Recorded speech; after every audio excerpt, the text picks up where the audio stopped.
What we have here is the most powerful Mustang ever. This week on Ignition, we're going to find out if it's also the fastest.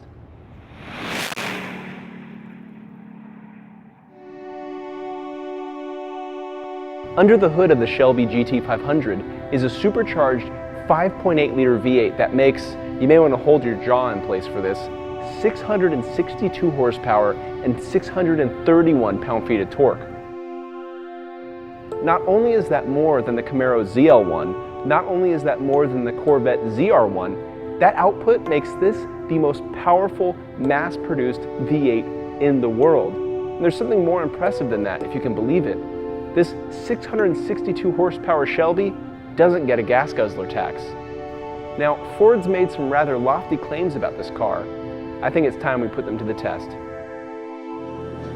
Our first stop would be K&N Engineering, where we dyno the monster Shelby.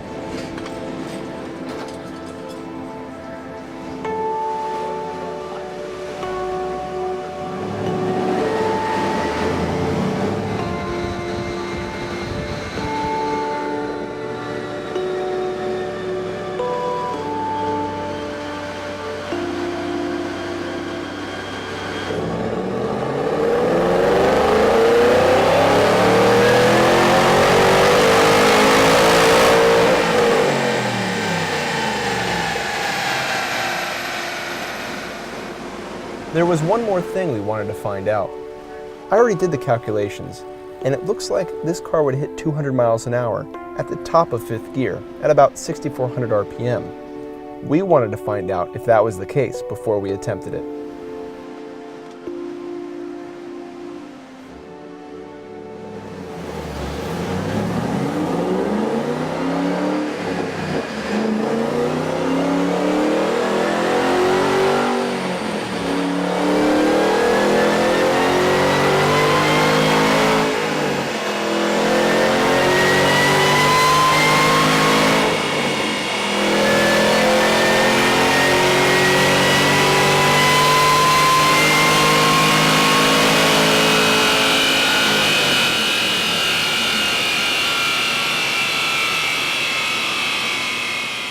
So after a handful of dyno pulls, we've got peak numbers of 583 horsepower and 590 pound-feet of torque at the rear wheels. Now, if you apply about a correction factor or a drivetrain loss factor of about 12%, that means that this engine is making horsepower right as advertised, but torque might actually be underrated by as much as 30 pound-feet. Even more impressive, this thing is generating over 500 pound-feet of torque at the wheels from 2,000 RPM to 6,000 RPM. In terms of power delivery, there is nothing that can match a supercharged big V8. Now that we knew how much power we were working with, we'd head to the test track to perform our standard set of tests. First thing about launching the Shelby GT500 is that the rear tires are very sensitive to temperature, so we're going to get some heat in them really quick.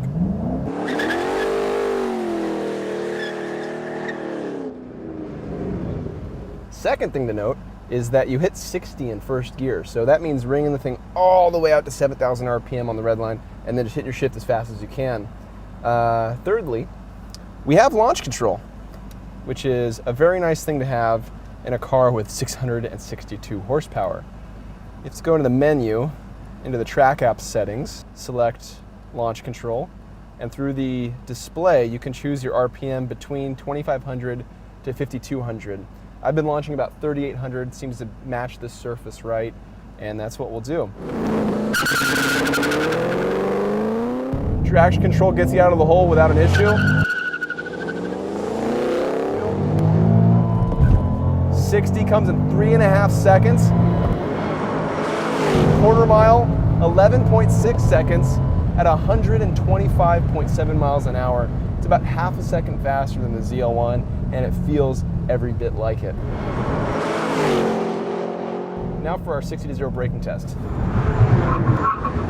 Our best stop from 60 took 101 feet, but following stops took longer and produced a lot of brake odor. Let's begin the figure 8 test in the Shelby GT500, shall we? And oh my God, this thing accelerates so hard out of corners. taking some effort just because of how fast it is. I didn't think it would be that great mid-corner, but I'm really surprised at how capable this thing is around our figure 8 track. It doesn't want to power slide, which is great if you want to set down fast lap times. It doesn't want to understeer, it just wants to grip and go.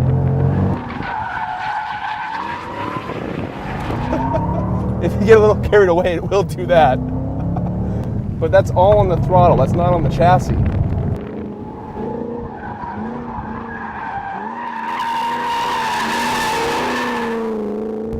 Man, this thing's fun. I was honestly surprised.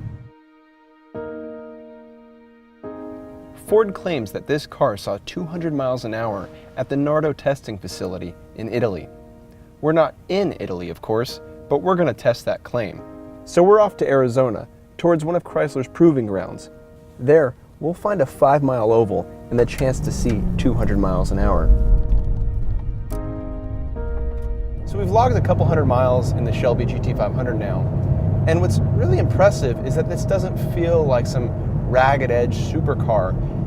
You don't get a sense that this thing is a 600 horsepower, 200 mile an hour capable Mustang. In fact, on the freeway, it just feels kind of like a normal Mustang. You have this super long 6-gear overdrive, which means at 75 miles an hour, the tach's barely spinning 1500 RPM. And you don't really get that edge of horsepower until you roll into the throttle. But even then, in 6th gear, that just means you can pass anybody whenever you want without downshifting. It's impressive that a car with this kind of power, with this kind of capabilities, feels totally normal on the street. It's almost like grand touring levels of comfort and performance, even though the performance is so great. The thing is, we got to get to Arizona quick.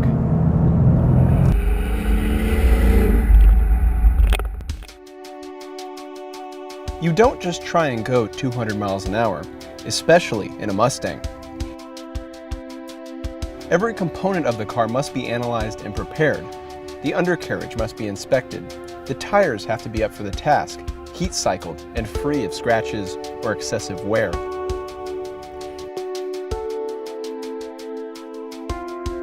And then you have to consider the environment. The Proving Grounds location in Arizona is about 2,000 feet above sea level, and it's hot out. That means the Shelby's supercharged V8 won't be able to breathe as much air, but also that the air is less dense and won't be resisting the car as much. Well, we're at the Chrysler Proving Grounds in Kingman, Arizona with a Shelby GT500. I'm skeptical. I come here to this test skeptical, but I'm excited because the whole prospect of getting up on the high banks on a 5-mile oval and just going flat out until the speedometer quits climbing, that is exciting.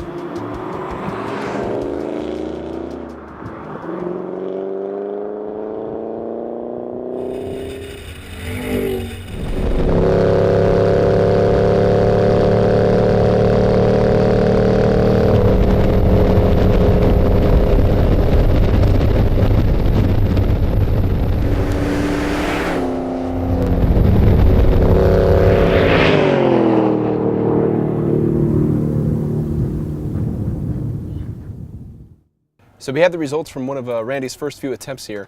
This red line represents speed. This is his attempt. Let's see how fast he went.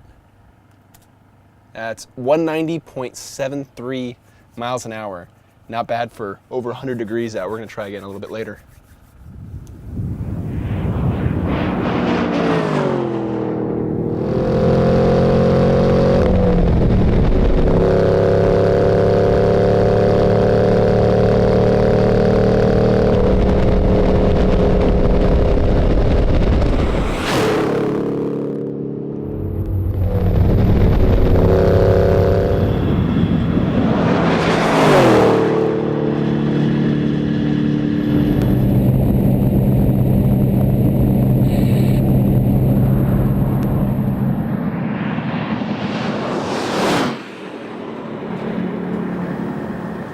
The heat forces us to stop for the day.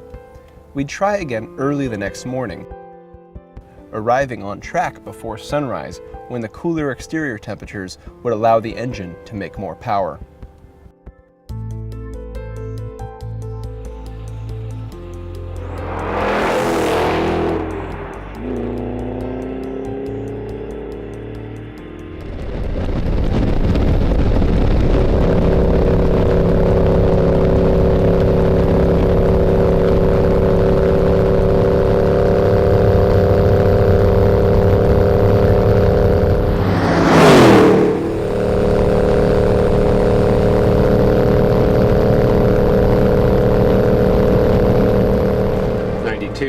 '93,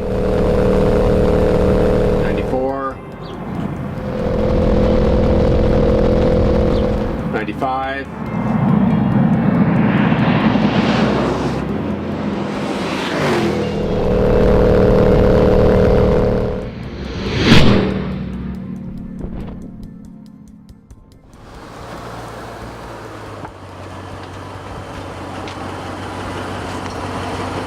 $196.06.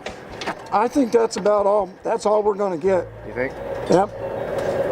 Okay. At this point, I think it's a matter of just either a longer straightaway or lower elevation. We got so close, so close. The goal was a 190 miles an hour on the banking as we entered the straightaway. And then throughout the whole straight, which is over a mile, we got 6 miles an hour. We got to 196, and proud of it. This car is a 200 mile an hour car. It's fair to say that. We are at altitude, we're in the heat, it's less than ideal. If the straightaway was another probably mile or two longer, we'd get there. While we didn't hit 200 miles an hour, it's hard to call this car a failure. Quite the opposite. This Shelby GT500 represents one of the most incredible performance per dollar ratios we've ever seen. And on top of that, despite being the fastest Mustang ever, it's usable and drivable in ways you could never imagine. We were 4 miles an hour away from the 200 club in a car with a base price under $60,000. That's something you can only get in America. What's wrong? Can you hear me? Can you see me? Stay strong. Hold on. Just one